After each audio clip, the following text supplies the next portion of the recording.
Lord, true source of light and wisdom, give us a keen sense of understanding, a retentive memory, and the capacity to grasp things correctly.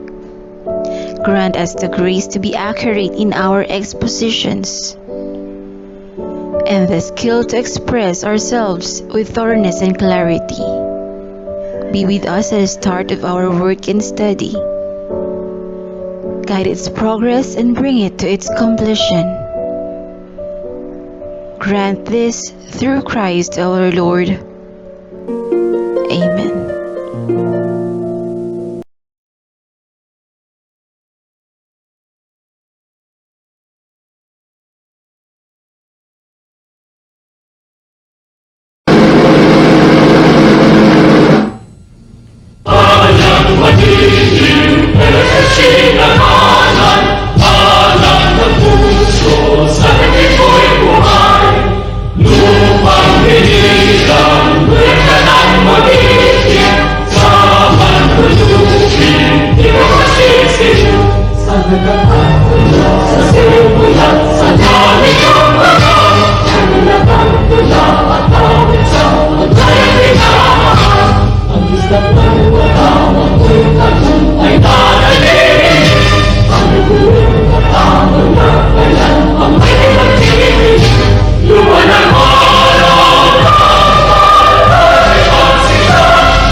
Ten, 9, 8, 7, 6, 5, 4, 3, 2, 1, 0.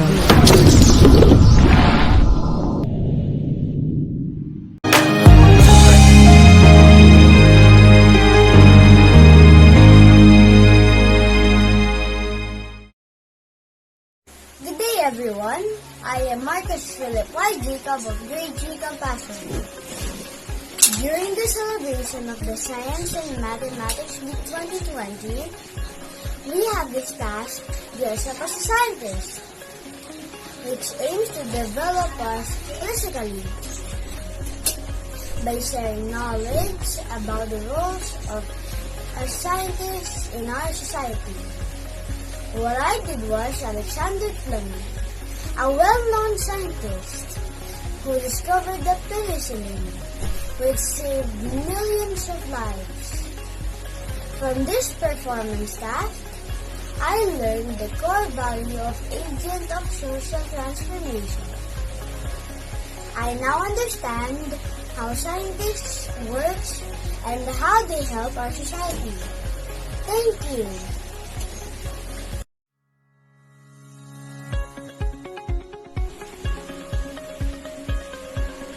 Hello, my name is Alexander Fleming. Let me tell you the story on how I discovered penicillin. A long time ago, there was no way to cure infections. And even a small gut, like Gold Valley infected, can kill a person. One day, in 1928, I discovered a mold that could actually kill germs. At first, people didn't believe in my discovery, and it took 10 years before someone actually believed in my idea. But today, when you go to a doctor, when you're sick, the doctor may give you an antibiotic that could fight the infection. And that may be the most famous antibiotics in the world, called penicillin. That saves millions of lives all around the world. Hello, my name is Marcus Philip Data from Grade 3 Compassion. These days, millions of people around the world are being infected by coronavirus, and almost 1 million already died because of this disease. When I become a scientist, just like Alexander Fleming, I also want to discover a medicine that could cure us and protect us from COVID-19. So people all around the world will stop living in fear and we can all go back to our normal lives. Thank you. Isang mapagpalang araw sa lahat. Ako ay si Muhammad Jari H. Moksir ng Grade 5 Council. Sa aming unang markahan sa Filipino, kami ay inatasang tumulong na maipalaganap ang kahalagahan ng pangangalaga sa ating inang kalikasan. Sumulat kami ng sariling likhang tula. Ang aking sinulat ay tungkol sa kagandahan ng ating mundo at ang mga paraan sa pag-aalaga nito. Mula sa gawaing ito, natutunan ko ang kahalagahan sa pangangalaga sa ating kalikasan. Natutunan ko rin na dapat tayo ay magtulungan sa pag-aalaga sa ating kalikasan. Lahat tayo ay may pwedeng gawin sa pagsagip ng ating mundo. Sa ating munting paraan, tayong mga akinyan ay magiging bahagi tayo ng pagsagip ng ating inang kalikasan. Ang ating mundo na natin tinitirahan, may hayop ito at magandang kalupaan. Asul na langit at berdeng mga halaman. Ang gandang-ganda ito na may kayamanan. Dito tayo nakatira, ito ang ating tahanan. Alagaan natin ito at ipaganda. Ang reduce, reuse, recycle ang tandaan. Sa pagkatapos ng mundo natin ihanda, gumawa tayo ng mabuti at maganda. Sagipin ang mundo sa pagwawasak niya. Inang kalikasan, tulungan natin siya. Nawawalang kagandahan, mabalik sa kanya. Salamat po. Good day everyone. I'm Julian Scott C. from Grade 7 Antoninus. During the first quarter, we were tasked in Araling Panlipunan to make a campaign ad in order to inform our viewers, particularly opinion about climate change and why we need to take action. From this performance task, I learned the core value of concern for the nature and environment. I now understand that it is not too late for us to save the world from climate change. Yes, it may be a big responsibility, but if we realize that climate change is happening, and if we act now, it will not be too late. Thank you.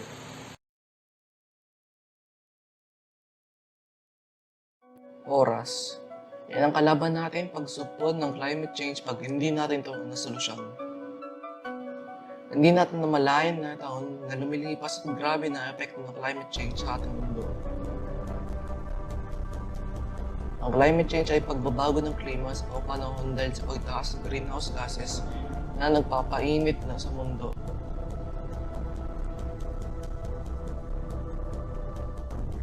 Naapektuhan ng ating kapaligiran, kagubatan, mga hayop at mga tao. Kaya pa ba natin masolusyonan? Huli na ba ang lahat? Hindi. Hindi pa huli ang lahat at kaya pa masolusyonan ito. Yun ang solusyon ay tigilan ang pagpuputol ng puno. Ang mga puno ay nagbibigay ng oxygen sa atin. Ang mga puno din nagpaprotekta sa atin laban sa mga bagyo, pagguho ng lupa, at maraming nakadepende na hayop sa mga puno dahil dito at tirahan nila. Pangalawang solusyon ay suportahan ng mga renewable energy. Ito ay pagtayo ng mga solar panels para gamitin mga elektrisidad, wind energy, wave energy, at solar energy. pangatlong solusyon ay tayo ang mag-recycle. Ang pagre-recycle madaling gawin dahil bawat isa natin makagawa nito. Pwede natin simulan sa ating bahay. Pagre-recycle ay para din sa waste management para kaunting na lamang ang basura matatapon. Ang pinaka-importanting solusyon ay lumikha ng kamalayan sa lahat. Dapat natin ipaalam sa lahat na totoong climate change. Tayong mga kabataan ay pwede lumikha ng kamalayan sa social media at ipalaganap ang mga tungkol sa climate change at mga iba pwede natin gawin.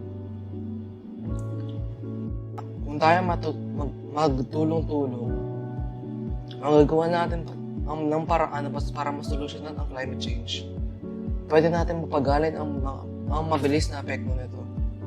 Hindi lang ang mga tao maliligtas sa atin, kundi at mga iba-ibang klaseng hayop at kabut-kagubatan. Ingatin natin kapaligiran natin dahil ipinagkaloob ito ng Diyos at upang ating alagaan. Kailangan na natin kumilos bago pa panghuli ang lahat.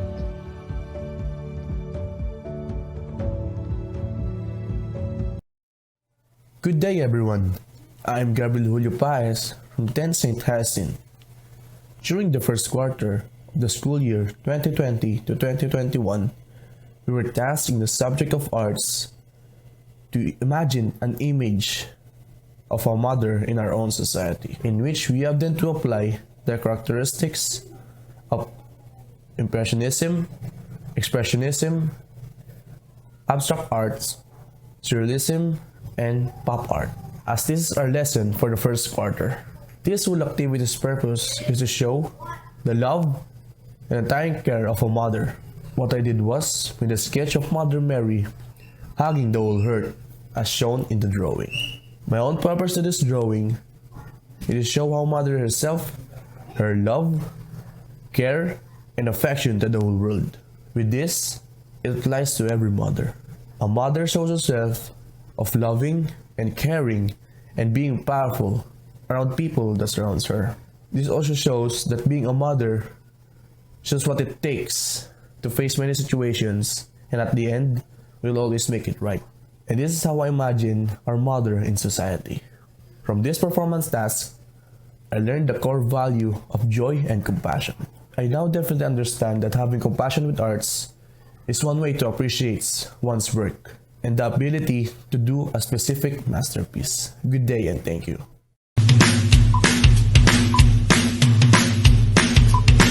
Good day, everyone. I'm Henrich Matthew S. Vasquez from grade 4 Fortitude. During the second quarter, we were tasked in Filipino and science to be a social media influencer in order to show my followers on how to take good care of our body. What I did was take a picture of myself showing how to have a healthy life and also write sentences using verb and pronoun in Filipino. From this performance task, I have learned the core value of truth, joy, justice, and compassion. I now understand that we must value our lives. We should take good care of our body to have a healthy and long life, because this shows that we give importance to the creation of God. Thank you.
day, everyone. I am Saddam John Vince from grade 12 St. Valentine of Barrio, Ochoa. And during the first semester, we were tasked in the subject of contemporary arts to use the different 5 art techniques, which was frottage, calcomania, decoupage, montage, and lastly, collage. This was in order to create our own unique output using the 5 art techniques and also grasp the fundamentals and the procedures of the 5 art techniques. So without further ado, let's go to the outputs. So what I did was first frottage, which I used different coins with embossed features and traced them on the paper using different coloring pencils, and also created a human form resembling that of the ones from the coin. Then I did the calcomania by spreading different colors of paint, just letting my imagination run wild on one side of the paper. So after doing so, transferring that image to the other side of the paper by folding it, creating a side-by-side image in the final output. So third one that I did was decoupage, which was the most time-consuming out of all the techniques. So here you can see that I used cutouts of a comic book, then water glued it to cover the outer portion of the glass mug. So after waiting for it to dry, I then used a certain wood stain and just covered the whole mug with it. Then I left it to dry about 2 days. And as you can see, it created a glossy, rich mahogany color from the wood stain, which gave it a unique rustic feel to it. Then fourth one I did was montage, which I have made digitally. With the help of the internet, I gathered several images of Joker from the comics up to the movies.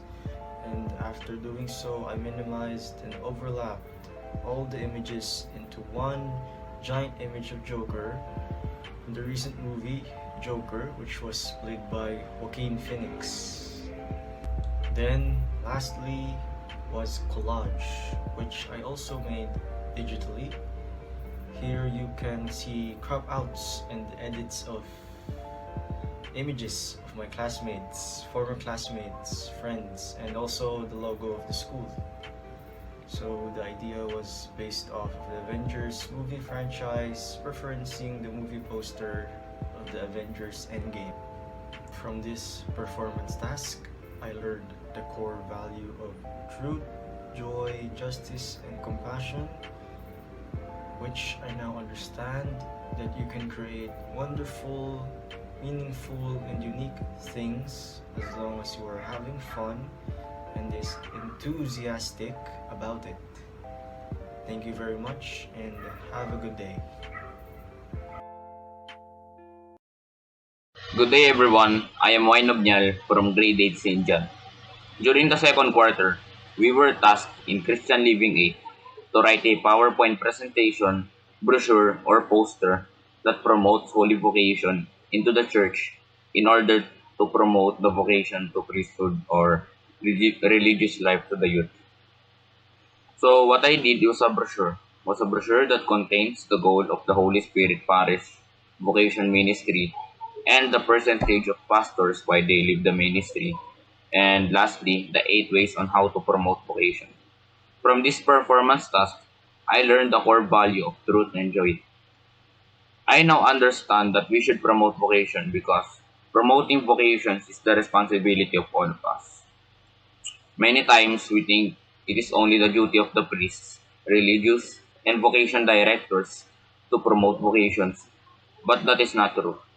The call to live our vocation with joy does not mean always having a smile on our faces, but rather doing our best to bring a smile to other people's faces.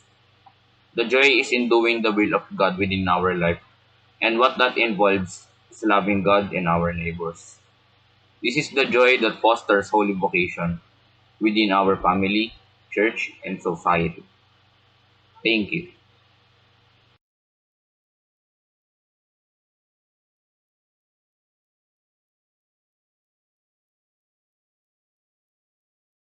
Magandang araw sa inyong lahat. Ako po si Dale Edric Disinon mula sa ikasampung baitang pangkat St. Hyacinth of Poland. Noong ikalawang markahan ay naiatasan kami sa aming Filipino na sumulat ng isang entry blog na ilalathala namin sa aming mga social media accounts upang maibahagi sa iba't ibang tao sa mundo ang aming sariling pananaw patungkol sa kalayaan at kung paano nga ba nagkakaroon o nawawalan ng kalayaan ang mga kabataang tulad ko. Sa gawain ito ay ipapakita kung ano nga ba ang tunay na kahulugan ng kalayaan at kung paano nga ba natin dapat gamitin ang ating pansariling kalayaan. Sa performance task na ito ay natutunan ko ang pagkakaroon ng katotohanan patungkol sa tunay na ekspresyon ng kalayaan. Naunawaan ko na ngayon na lahat tayo ay may kalakip na kalayaan. Ngunit tandaan natin na ibinigay sa atin ito upang huwag abusuhin. At tandaan rin natin ang tunay na kalayaan ay makakamit sa pagsunod natin sa ating Diyos. Maraming salamat.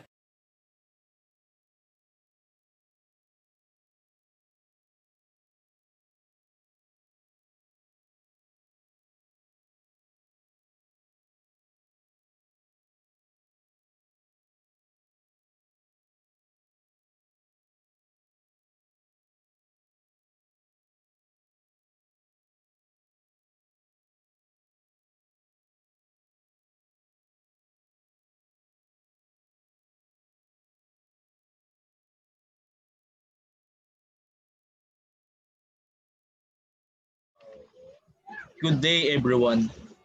My name is Rexandre Yualimania from grade 12 St. Valentine. I am so grateful to all the people who made this short film with me, including our director and producer Kyle Sander Santos and my fellow actor Jaime Dominic Pacau. During the first semester, we were tasked in creative writing to make and write our very own first film in order to inform our viewers, particularly you, Athenians, about the importance of comedy and eventually influence and enlighten their minds regarding human nature and their weaknesses in the amidst of the coronavirus pandemic. Our purpose as well is to provide light moments to our audience and show a blissful ending.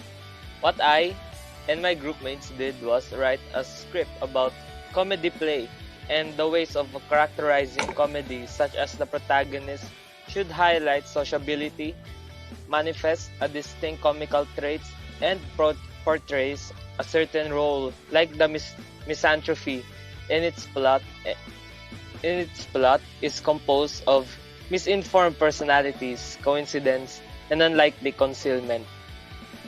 So we want to dedicate this to our teacher of creative writing, who teach me and my group mates vigorously, who was the best English teacher I ever knew. And I learned from her that a creative, well-written story is a powerful thing and it can change the way we see creative writing. So this is for her and all for our hard-working teachers. From this performance task, we learned the core values of justice, truth, and compassion, and we now understand that there are ways to prevent ourselves from copying works from others. If we really wish to share it correctly and influence the people positively, we should always practice diligence in studies and understanding in our work. So with that, success for sure will not always follow, but it is our hard work and courage to continue that. So thank you very much for this opportunity. Thank you.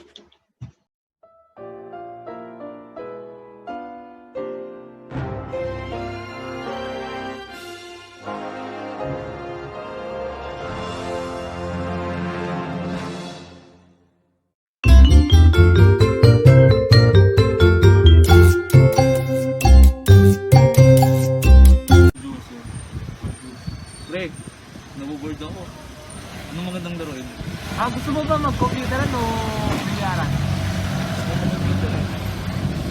Bilyaran na lang tayo. Sige. Oh, sige, tara. Pre, parang habang buhay na tayo naglalakad ah. Gusto na ba yung bilyaran na yun? Doon yung bilyaran, pre. Diretso na tayo. Tagal.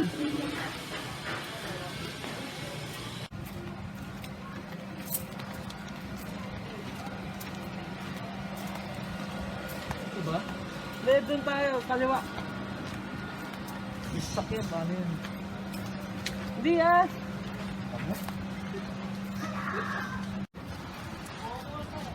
Gagawin ko ulit.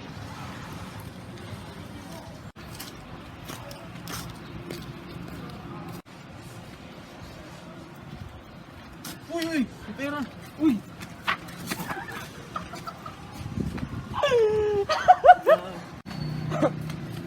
Pre, hindi sa atin yung pera na yun.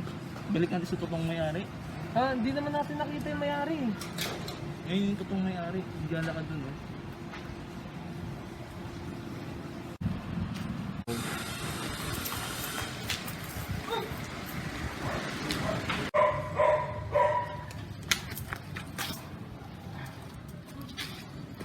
Ano, pre? Nasaan na? Doon yung lumiko. O, tara.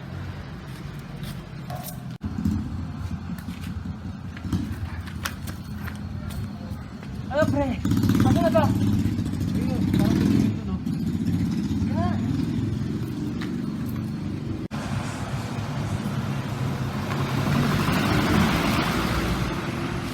O, pre, nasaan tayo? Nawawala na tayo eh. Oo nga, pre. Mawawala na nga tayo.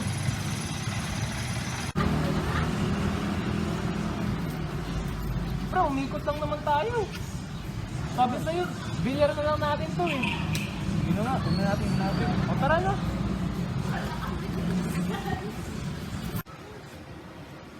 Pula-pula rin. Sabi sa'yo, pre. Paano-ano ka pa kasi din eh. Hindi ba, bilyaran na lang tayo kanina pa. Oo nga. Gagabi na ako. Sayang yung pinura natin.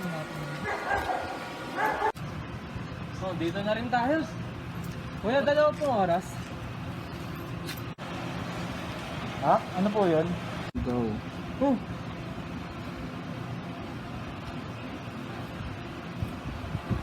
Oh, kanina ka pa namin kuya hinahanap. May nalaglag na yata yung sandaan. Ay, yung mga pala. Nalaglag yung isang daan ko kanina. Kanina ko pa ito hinahanap eh. O, papambilyar sana namin, kuya. Ay, maglalaro kayo? Oo. Sige, sagot kami ang laro niyo. Ah, gano'n ba?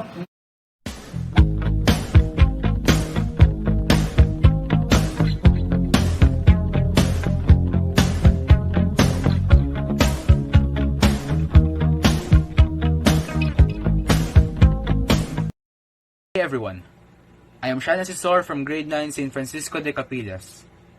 During the second quarter, we were tasked in arts to cut old magazines and recall a classical painting from the Baroque or Renaissance period, in order to make said classical painting into a montage using the cutout pieces. What I did was print out a colorless copy of the Mona Lisa and use that as reference to paste the colored pieces on top, corresponding to the color of the original painting itself. Well, technically, I made use of an old calendar and not really a magazine, but it's still recycling, so what the heck. From this performance task, I learned the core values of truth and joy, and I also learned that one can show appreciation for the past in different and unique ways. One only needs to be creative about it. And surprisingly, it was actually fun. For a pet, that is. Thank you.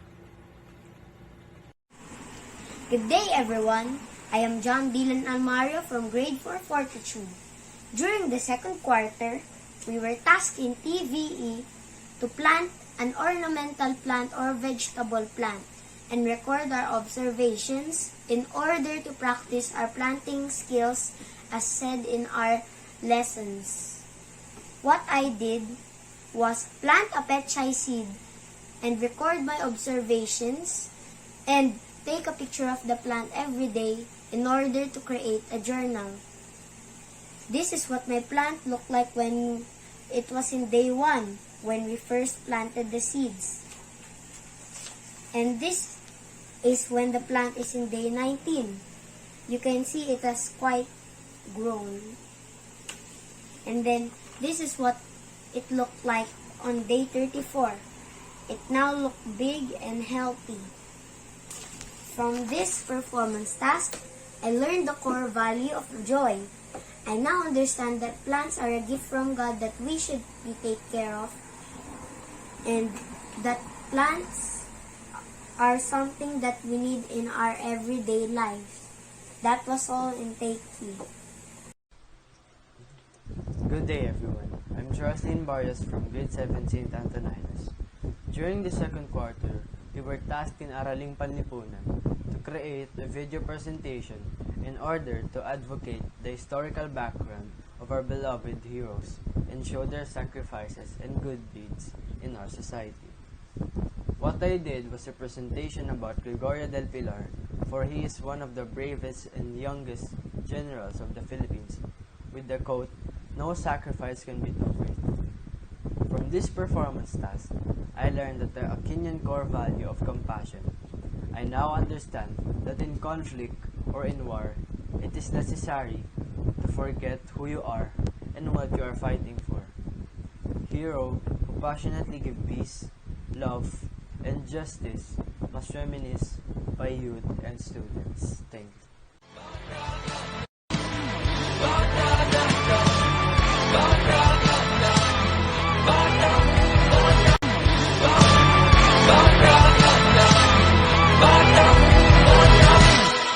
Iniibig niyo ba ang bayang ito? Kung gayon, tanggapin ang anumang kapalarang sasapitin natin sa ngalan ng pag-ibig. Halika na, tuklasin ang mundo ng isipan mo. Halika na, tuklasin ang mundo ng isipan mo. Halika na, tuklasin ang mundo ng isipan mo. Halika na, tuklasin ang mundo ng isipan mo. Jocelyn Barrios from Grade 7 Antoninus as Gregorio del Pilar. Thank you. Gregorio del Pilar, o Goyo, ang Batang General. Magandang araw. Ako si Charles Dinar Barrios, mula sa Baitang Pito, Pangkat, St. Antoninus. Noong ikalawang markahan, kami ay naatasan sa Filipino na magsagawa ng isang orihinal na awit na lalapatan ng hiniraman ng musika o tono ng isang awiting bayan upang hikayatan ang mga kabataan sa aming henerasyon. Na panumbalikin ang pagmamahal, pagpapahalaga at pagtangkilik sa mga awiting bayan pamana ng ating mga ninuno.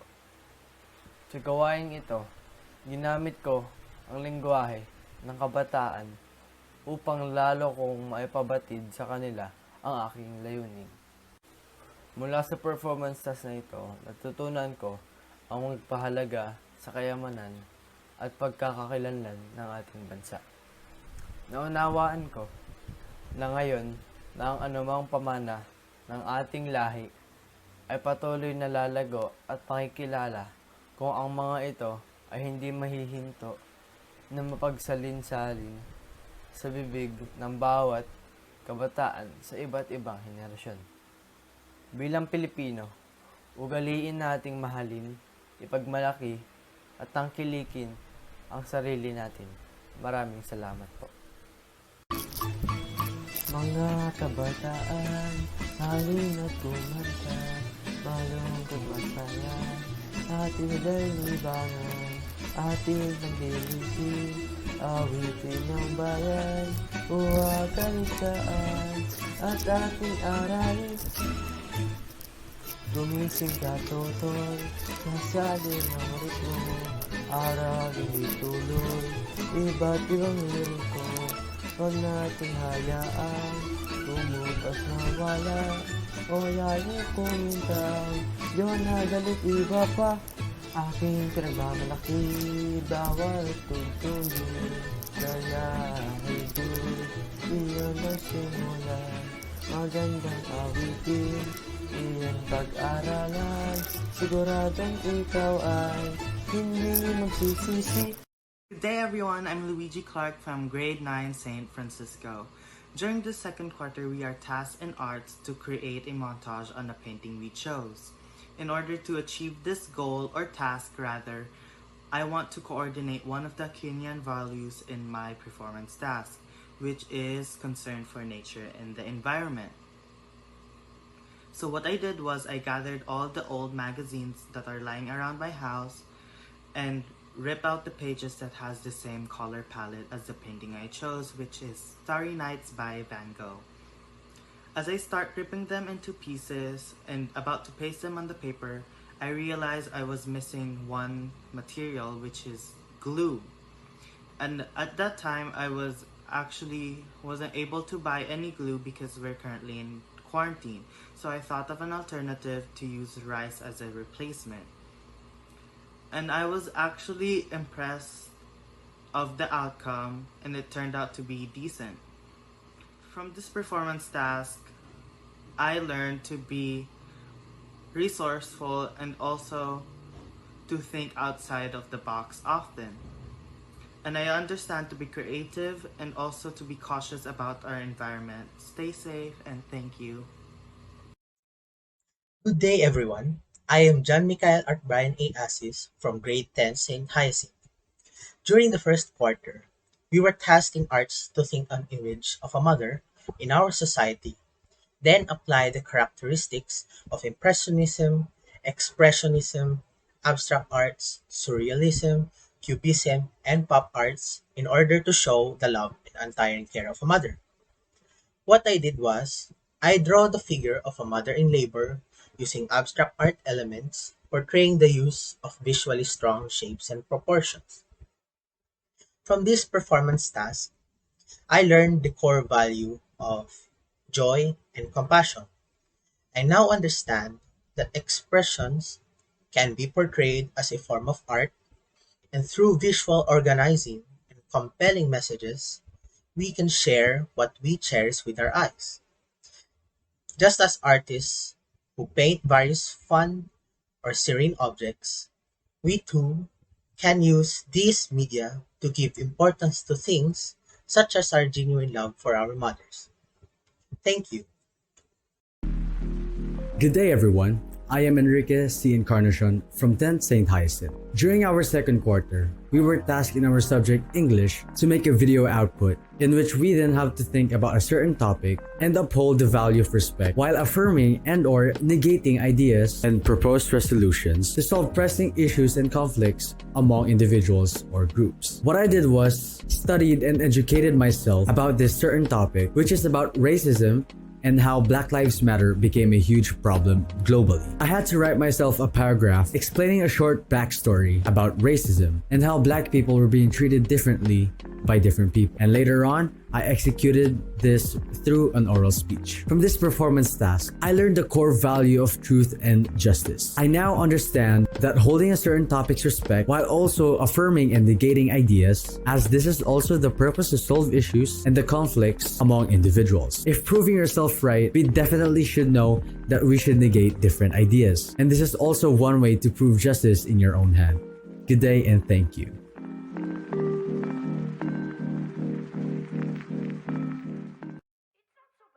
We all know that the year 2020 has been marked as one of the worst years in human existence.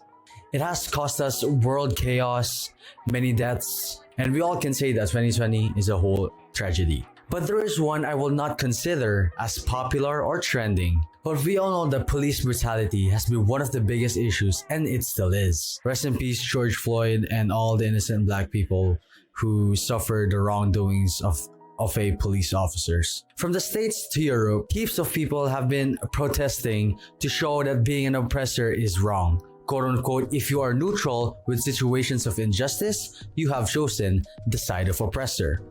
A lot of people have been spreading the word to show what it takes to make sure that these protests can actually make a huge change. We all have social media and don't disagree with me, and that is for sure. I myself have my own platform in which my own audiences know me very well. And using your platform to spread the word about this problem that has been in more than just 5 countries. One of the biggest protests took place in Berlin, where literally the whole government area were surrounded by people protesting, and marches happened in New Jersey, England, and more countries. And going back by using our platform, where hashtag Blackout Tuesday existed, where you post a blank black picture shows spreading black power. This may be a good way of showing black power, but for me, in my own opinion, this was not necessary. This is because it has been drowning information about what is happening around the world, like protests, marches, and more news about what is happening in the current world. So I myself do not support the Blackout Tuesday, but whatever suits you, then I think that's even better. And plus, it's spreading the word of like black power. Now, to conclude all this whole year has been a whole mess. From the COVID-19 pandemic to the police brutality and LGBTQ rights, in which where trans people were being murdered, and this was also a huge tragedy for a lot of people. But the way we made a solution to this problem is with us responsible people, where we did marches and protests to show what is right and what is wrong about the world. And thus, this did actually made a change for the world. And most of you know that Chauvin, the police officer who actually murdered George Floyd, was arrested, and the rest of the 3 to 4 cops were arrested as well, and that is good. Now, did you cope up? The way we all contributed help, even the most little bit of help, was all worth it. To signing petitions, to donating to the family was all worth it and made a difference to the world. But this does not stop here. We still need to continue this in order for us to stop police brutality.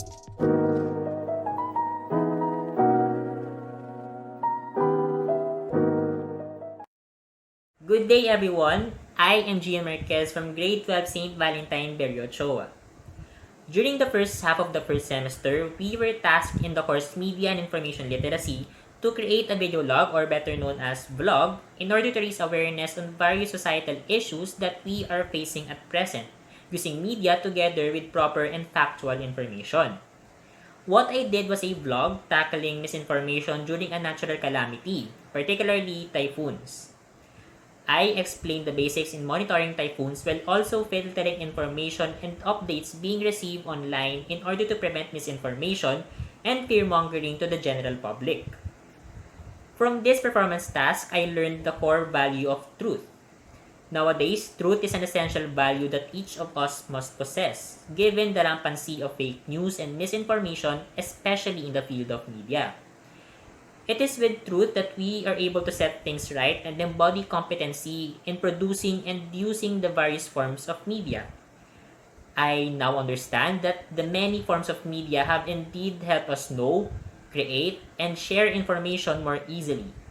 However, together with this widening benefit is also the growing responsibility for us to use and produce media competently, not only for our own benefit, but also for our fellow. Thank you.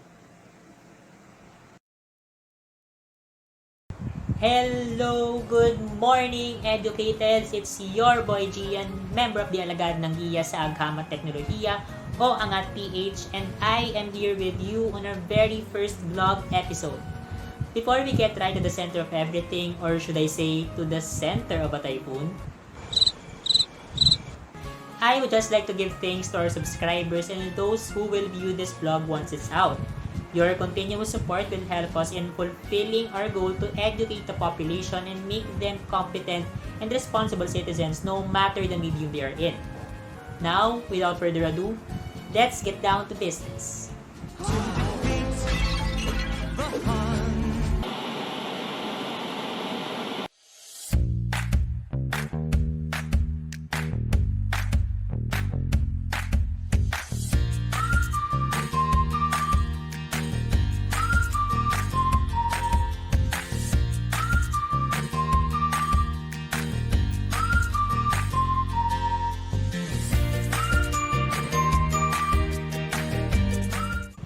kickstart our Educate series, we will be tackling if not one of the most laganap trait in our country nowadays. And that is starting fear and panic when an upcoming calamity is present, particularly typhoons. The usual trend that developed as the mannerisms of some people in the social media is trying to fearmonger the public, stating that a super typhoon the strength of Yolanda will strike the country, when in fact, the present system is just a weak one. This usually happens when the state weather agency releases their track of the tropical cyclone and some are just really not paying attention to them. Therefore, our focus for today is to understand these tracks to prevent the spread of fear and panic. So basically speaking, tropical cyclone tracks are being issued only when there is a tropical cyclone within the Philippine area of responsibility. This track is being issued in a 3-hour interval together with the information about the system being monitored. Now, the tropical cyclone track of Pagasa, our weather agency, has a simple touch into it for the public to understand. Within the track are the forecast points located in the middle of every circle. These points are arranged with 12-hour intervals and depicts the forecast location of the system. Sa madaling salita, dito inaasahang pupunta yung bagyo. Now, a lot of people are mistaking this as the actual track of the storm that it will surely follow these points. But no, this is the use of the larger circles found outside of the points. Every point have their own forecast circles and color that denotes the forecast hour. When these circles are connected, it forms the cone of uncertainty. From the term itself, it is the area of error and uncertainty. Therefore, the forecast points can be located anywhere within this area. The larger the cone, the more inaccurate the forecast is, and this is pretty natural. In fact, according to renowned meteorologist Nathaniel Cruz, which I met virtually in my previous blog, tracking tropical cyclones are hard work because it changes its course every minute and even down to the last second before landfall. That is why the use of the cone of uncertainty is needed in order to present to the public the possibilities that the storm might take. Recently, the Pagasa also remodeled their track and are now showing the intensity of the tropical cyclone every forecast point. This is a really big help in informing the public about the expected strength of the system, which they don't have back then. And there you have it. That are the things that you have to know about tracking a tropical cyclone based on the track being issued by Pagasa. It might seem complicated to understand at first, but it is really easy and more worthwhile than spreading fake information to the public. Know that we are talking about a calamity here that can take away the lives of hundreds if not thousands of lives. Therefore, it really pays to be responsible and competent in whatever we are about to share online, especially when a storm is within our vicinity. I hope you liked our vlog episode for today and hopefully you have been educated more on the basics of the topic discussed. Once again, don't forget to follow Angat Philippines on any social media accounts at AngatPH and just use the hashtag #EducateVlog for your suggestions on our second vlog episode. And that's a wrap! Thank you for tuning in the first episode of Educate and cheers to more vlogs to come. Once again, I am your boy Gian and this is Educate, keeping you educated. See ya!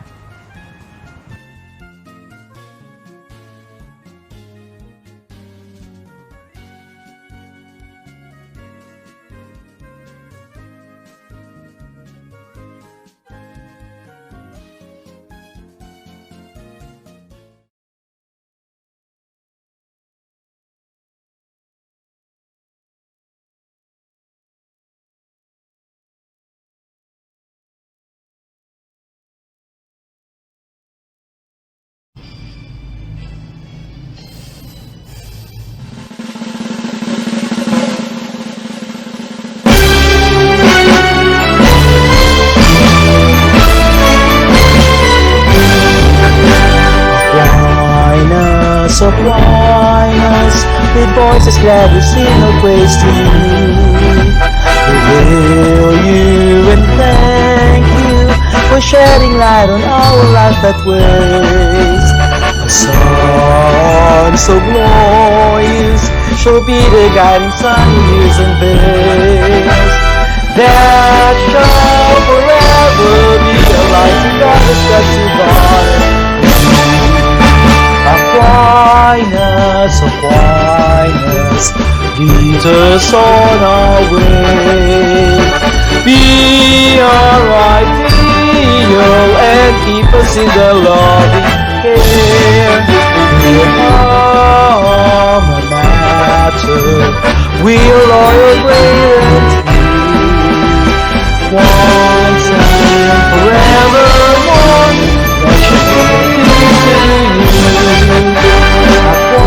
Aquinas, lead us on our way.